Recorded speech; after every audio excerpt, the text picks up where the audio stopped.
Hello, bachcho. Let's read the question first. Question says that for the given incident ray shown in the figure, the condition of total internal reflection of this ray required refractive index of prism will be.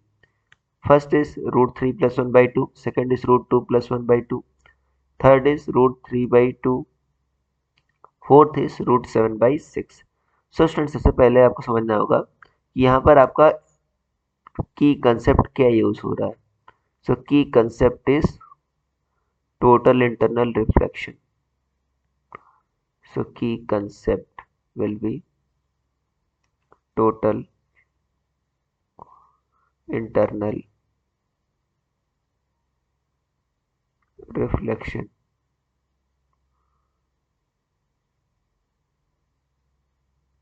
ये होगा TIR, बच्चों इसको short form में बोलते हैं total internal reflection को। और total internal reflection के लिए बच्चों कंडीशन क्या होनी चाहिए। पहली बात तो रे कहाँ से कहाँ जानी चाहिए। रे बच्चों जानी चाहिए डेंसर से रेयरर में, डेंसर टू रेयरर। और कहाँ क्या होना चाहिए बच्चों, जो एंगल ऑफ इंसिडेंस है वो आपको क्रिटिकल एंगल से बड़ा होना चाहिए। और क्रिटिकल एंगल अगर आपका एयर मीडियम का केस है तो जो साइन थीटा सी होता है वो होता है बच्चों आपका 1/म्यू। वन क्या रिफ्रेक्टिव इंडेक्स ऑफ एयर है, म्यू क्या रिफ्रेक्टिव इंडेक्स ऑफ मीडियम है। अब यहाँ पर देखो बच्चों TIR यहाँ पर पॉसिबल हो क्यों कि ये बच्चों डेंसर मीडियम है और रेयर मीडियम जाना चाहता है। और तो यहाँ पर जो बच्चों आपका एंगल ऑफ इंसिडेंस है वो क्या होना चाहिए, आपका ये जो एंगल है वो आपका क्रिटिकल एंगल से बड़ा होना चाहिए, ये होना चाहिए, तभी आपका TIR होगा। अब बच्चों ये वैल्यू हम निकाल सकते हैं। कह रहा है बच्चों मिनिमम वैल्यू कितना होगा, ठीक है ना, रिक्वायर्ड प्रेस कितना होगा। तो हम मानते हैं कि बच्चों एग्जैक्ट TIR ही हो रहा है।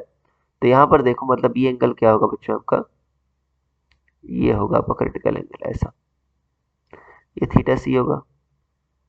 और साइन थीटा सी 1/म्यू है, तो ये कितना होगा बच्चों आपका कॉस थीटा सी होगा। देखो कॉस थीटा सी क्या होता है बच्चों, 1 माइनस साइन स्क्वायर थीटा सी। ये होता है क्या होता है, स्क्वायर रूट में 1 माइनस साइन स्क्वायर थीटा सी। अब यहाँ पर बच्चों साइन थीटा सी क्या 1/म्यू है, तो कॉस थीटा सी क्या होगा 1 माइनस 1/म्यू स्क्वायर। ये होगा 1 माइनस 1/म्यू स्क्वायर, ये होगा कॉस थीटा सी की वैल्यू। ओके, तो यहाँ पर बच्चों देखो तो क्या लिख देंगे हम, कॉस थीटा सी आपका इतना आ गया, इसको आप ऐसा भी लिख दो, कॉस थीटा सी बच्चों क्या होगा म्यू स्क्वायर माइनस 1/म्यू, म्यू स्क्वायर माइनस 1/म्यू। ये आ गया। ओके, और ये ठीक है ना, ये ऐसा है। अब यहाँ पर देखो बच्चों ये आपका क्या है 90 माइनस थीटा सी। यहाँ पर बच्चों आप क्या लगाओ, स्नेल्स लॉ लगा दो। बाहर आपका एंगल ऑफ इंसिडेंस 45 है, तो क्या लिखोगे 1 into sine 45 and 1 into sine i equal to N2 into sine r, यही है बच्चों। N1 sine i equal to into sine r, यही है आपका स्नेल्स लॉ।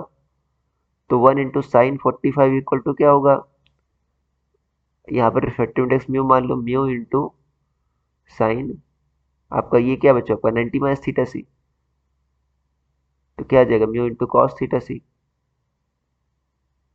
साइन 45 क्या होगा 1/√2। म्यू कॉस थीटा सी क्या है बच्चों, रूट म्यू स्क्वायर माइनस 1/म्यू। ये तो म्यू म्यू बच्चों कट गए, ये कितना आ गया, ये म्यू स्क्वायर माइनस 1 आ गया। दोनों साइड स्क्वायर कर दो बच्चों, तो कितना आ जाएगा आपका, ये 1/2 इक्वल टू क्या आ जाएगा म्यू स्क्वायर माइनस 1। तो म्यू स्क्वायर क्या आ जाएगा 1 प्लस 1/2, मतलब कितना आ जाएगा 3/2। तो म्यू क्या आ जाएगा स्क्वायर रूट ले लो, कितना होगा स्क्वायर रूट में 3/2। अगर हम ऑप्शन चेक करें तो आपको ऑप्शन नंबर थर्ड मैच कर रहा है। Your final answer will be option number 3। I hope you understood it well. Best of luck.